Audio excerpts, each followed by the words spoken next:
Ние продолжуваме во последниот слот, во последниот термин на овој јутренски брифинг. Со мене во студиото е доктор Рубин Земон, наш познат општественик, би рекол, но и политичар, бидејќи Рубин вие се уште председател на ПОЕН, на партијата за општествени и економски напредок, но неодамна формиравте и нешто што се нарекува Центар за напредни истражувања. Може малку повеќе детали за тоа, со што ќе се занимавате, со што можеби се занимавате, за да знаеме за што станува збор. Прво да ја познам, благодарам што ме поканивте, секогаш ми е драго и чест да поразговарам со вас лично и во утренски брифинг. Да, значи, знаете, во општество се повеќе и повеќе имаме посложени проблеми, посложени прашања кои што тешко наоѓаме веќе одговори од научна смисла, да не кажеме од политичка општественост и така натаму.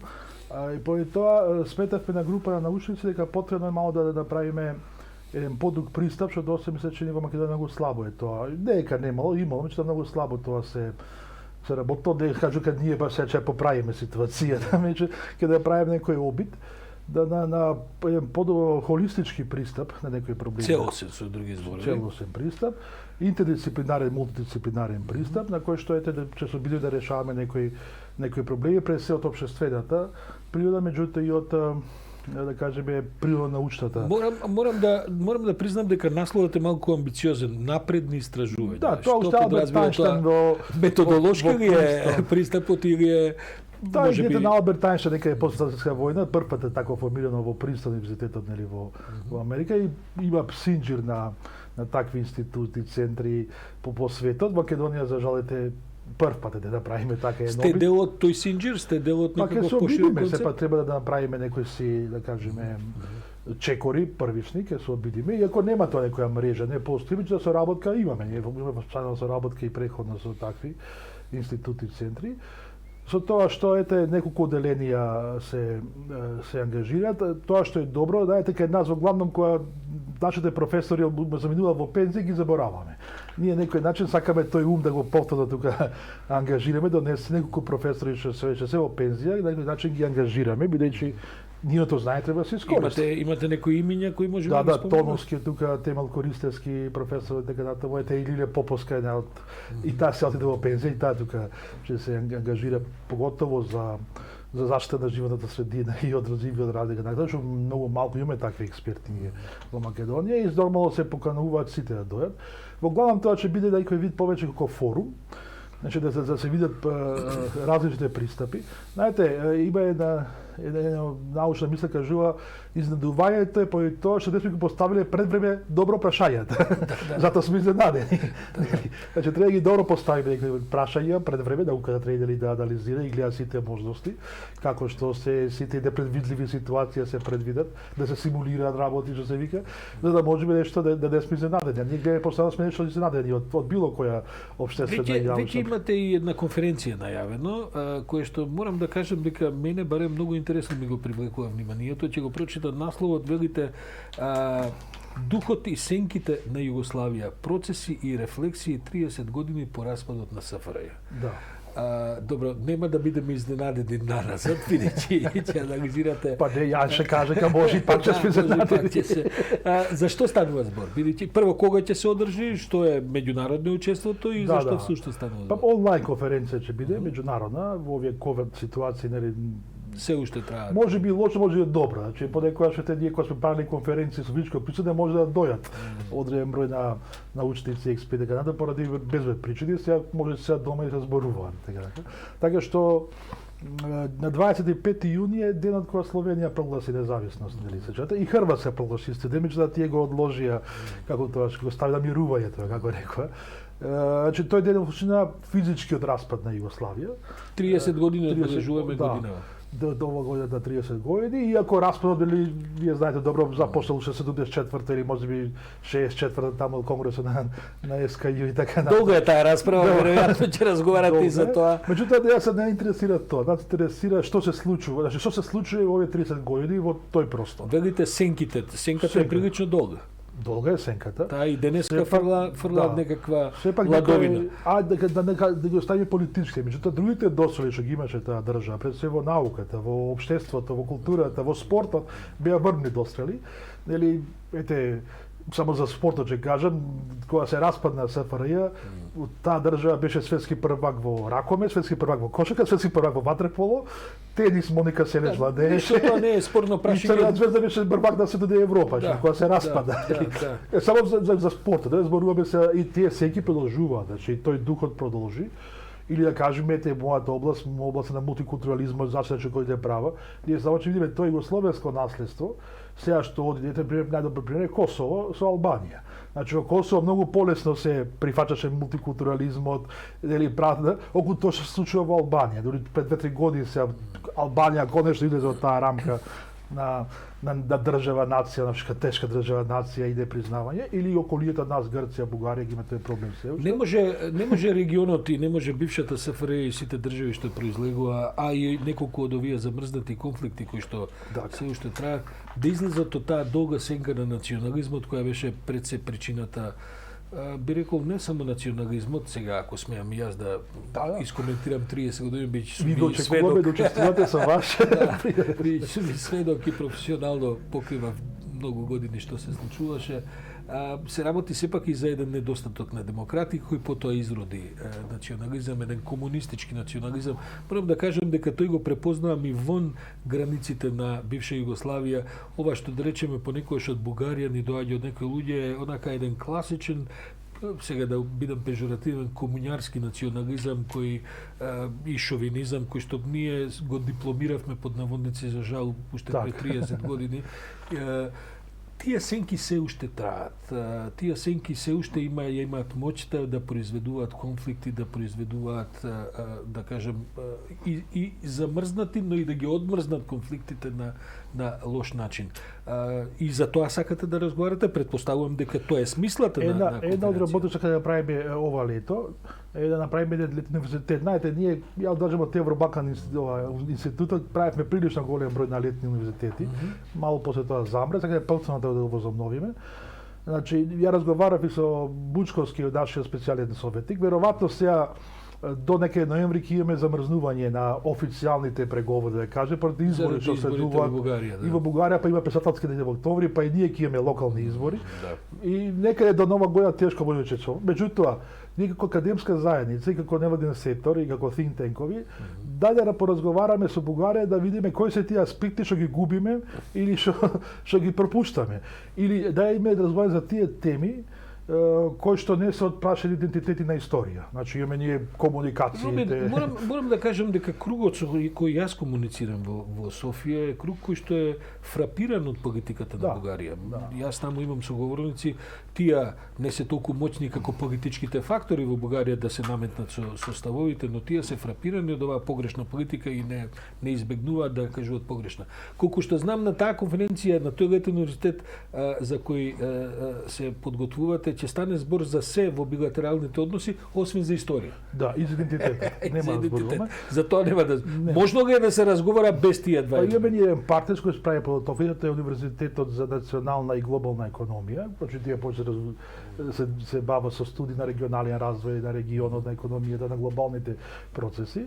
И веројатно во таа летна школа ќе дојдат студенти од тој и може други универзитети, меѓутоа сакаме да ангажираме што поголем број на панелисти. Таа ќе биде како форум панел дискусија, ќе биде секој предпладне или попладне, че има различна тема од тој договор за добрососедство што го имаме нели со и пријателство со Бугарија и различни теми панелисти че има и студенти да можат да дискутираат, да се внесат во тоа, нормални експерти од меѓународен аспект. Европска димензија не сме да заборавиме, значи во секој ова губи Европа, во сето ова. Јас морам да кажам дека сум се занимавал и се уште се занимавам. Многу се корисни искуствата помеѓу Франција и Германија во 50-тите години кога дојде до затоплување на односите. Тогаш меѓу Де Гол и Конрад Аденауер, памтам ЦДУ на Конрад Аденауер за малку го прогласи, а всушност го прогласи за предавник, бидејќи заговараше за затоплување на односите и така натаму, за да сега се види дека тоа апсолутно историска фигура и така натаму.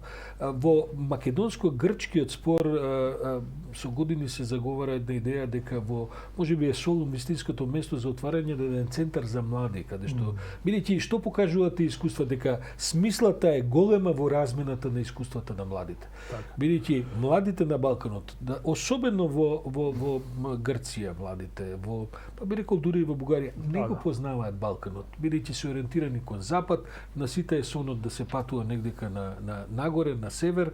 Малкумина од Грција имаат посетено Македонија, тоа се главно овие погранични места или строго бизнис ориентирани луѓе. Всушност, а пак ние исто така сакаме да се пофагаме дека често одиме во Грција, ама тоа се завршува до плажите на Халкидики и на летокари. Тоа ли е смислата на овој летен универзитет? Па да се запознаеме, да ги познаеме проблемите, потребите, прашањата што не тиштат, вредностите, тоа е многу битна работа, значи на балканските вредности малку се познаваат во суштина и да видиме да што погору се мобилизираме да станеме поконкурентни, што се вика, бидејќи утре треба да се депланираме да бидеме дел на европското семејство.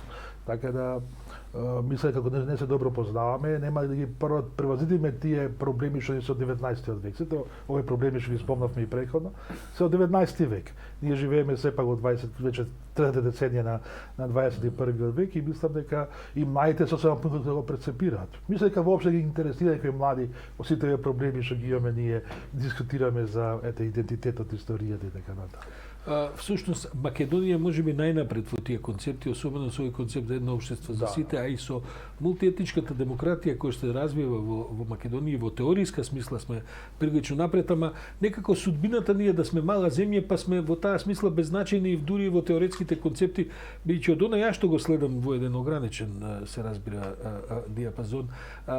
Многу од концептите кои овдека функционираат со години или кои се донесени и во законодавството, со сите политички проблеми и актуелни минати и така натаму, се всушност концепти кои сега се заговараат, се дискутираат во светот каде што заради глобализациите, мултиетничките контексти и така натаму, доаѓаат до истите интегративни проблеми кои ние овдека па до известна мера и успешно сме ги надминали.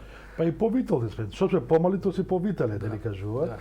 Се сеќавате можете бродот Титаник доека сврти, дали тој летникот му требаше прилично 10 минути да сврти, а помалите бродчиња побрзо се адаптираат и вртат. Мислам дека тоа е нашата предност, што сме помали, тоа сме повитални и пак ќе кажам има едно наследство кое што сакаме да го заборавиме. Тоа е таа што кажавме во првата дискусија југословенското наследство, каде што прилично тамо 50 години се развиваше дух на толеранција, мирољублива коегзистенција, дали беше исто во меѓународните, да кажеме, води. Без разлика што тоа заврши на крај многу трагично и сето тоа. Па добро. Ајде, за жал, Петата Насов убава книга има за мултиетничките јазли. За жал имаме ние премногу мочни концепти на држави, нации кои што има центрифугални големи сили. Овие што се сада мултикултурни, да кажеме, држави и општества, сепак се мало по-ранливи, меѓутоа се повитални. Па во теоријата и се нарекуваат центрипетални демократии. Така, бидејќи не е доволно само концептот на интегрирање, туку е како всушност тоа интегрирање потоа да произведе мултиетничка демократија. Ние деновиве се расправаме и со овој тип на меритократски принципи кои што дел од нашата дури стручна јавност не разбира дека се под притисок на критика, бидејќи меритократијата знае и да ја цементира класната, расната, етничката поделба, бидејќи шансите и елитизмот и така натаму, така што меритократијата не е сама по себе гаранција дека напредокот во општеството, туку овој тип на политики во меритократијата, каде што понекогаш има и заштитени квоти, каде што има апсолутно промовирање на одредени групации во општеството, вон меритократските дострели дава смисла во некаква демократија. Ние ги гледаме реперкусиите од, бидејќи овој тип на националистички па и шовинистички појави се циклуси дури би рекол во светот. Сведоци сме на израелско-палестински жестоки судири. Се чини дека планот на Нетањаху да го решава проблемот со палестинците од надвор кон внатре, така го именува Нью Йорк Таймс пред 2-3 месеци, го именуваше дека тој пропадна, дека тој може да ги подобри односите на Израел со многу арапски држави, но сепак палестинскиот проблем останува нешто што е домашен проблем и дека треба домашно да му се пристапи, а не преку влијание од соседи и од други моćни држави. Каков е коментарот во таа смисла? Па добро, Израел колку толку е сепак мала држава, територија колку Македонија отприлike е некаде, и тешко дека може да се изолира од големите глобални сили па регионални сили што се таму. Тешко може да се изолира влијанието на Иран во Хезбула, нели, и во Хамас. Да, и таму се историски се процеси. И таму се историски. 47-8. Тешко може да се тврди интересот на Британија на Америка преку евреите во Израел за таа работа и мислам дека може да се вратиме пак на тоа. Имавме еден период кога Јасер Арафат и Исак Рабин беа потолерантни, помирољубливи, направиле еден историски договор за што добиле награда на мир.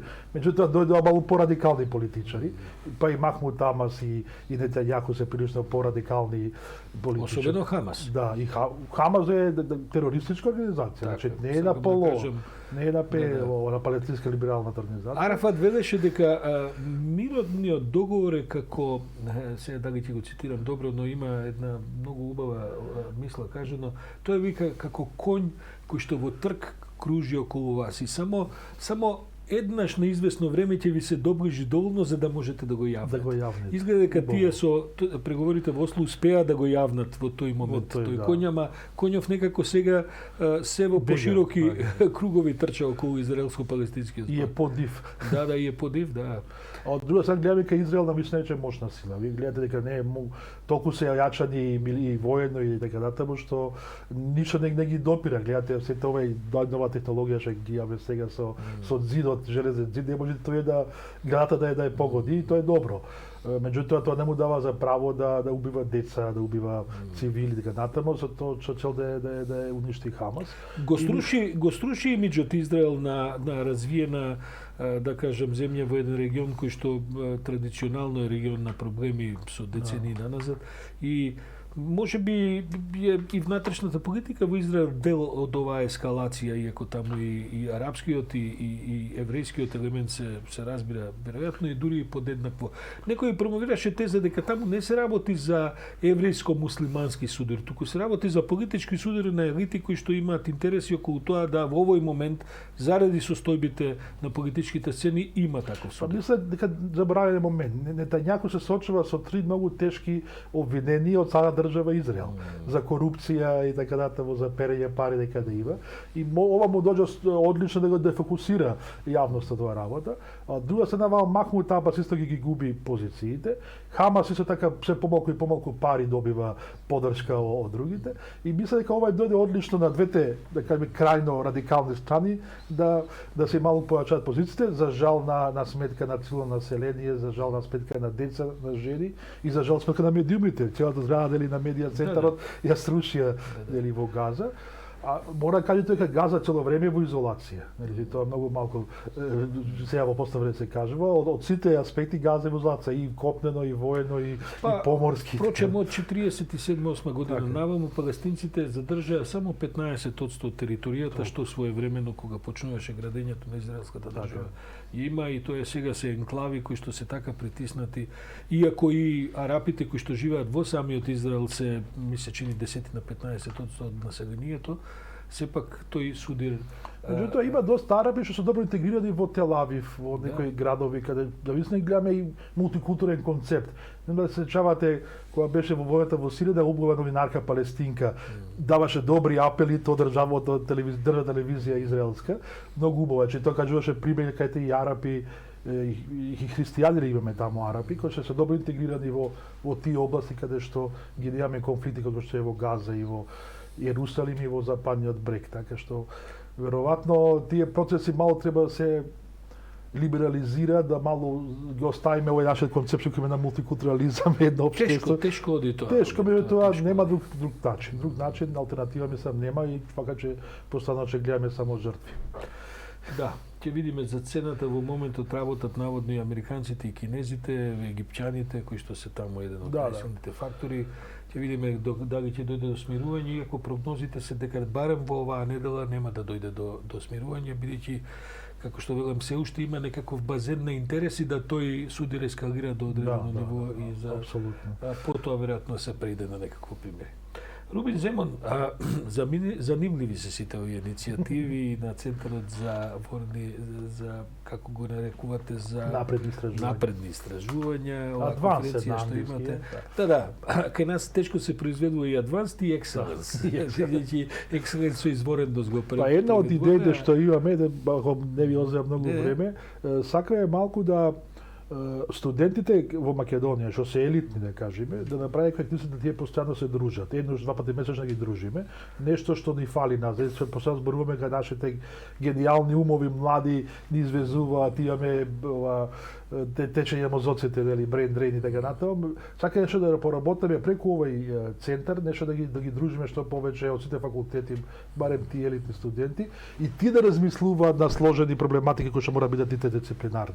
Така се надевам дека тоа во нареден период ќе успееме да направиме тоа. Ќе го ја следиме вашата иницијатива и сигурно ќе се видиме и во следната сезона на утренски брифинг од септември, па да видиме до каде сте стигнали. Благодарам. Рубин Земон, директор на Центарот за напредни истражувања и председател на ПОЕН, благодарам и за ова гостување.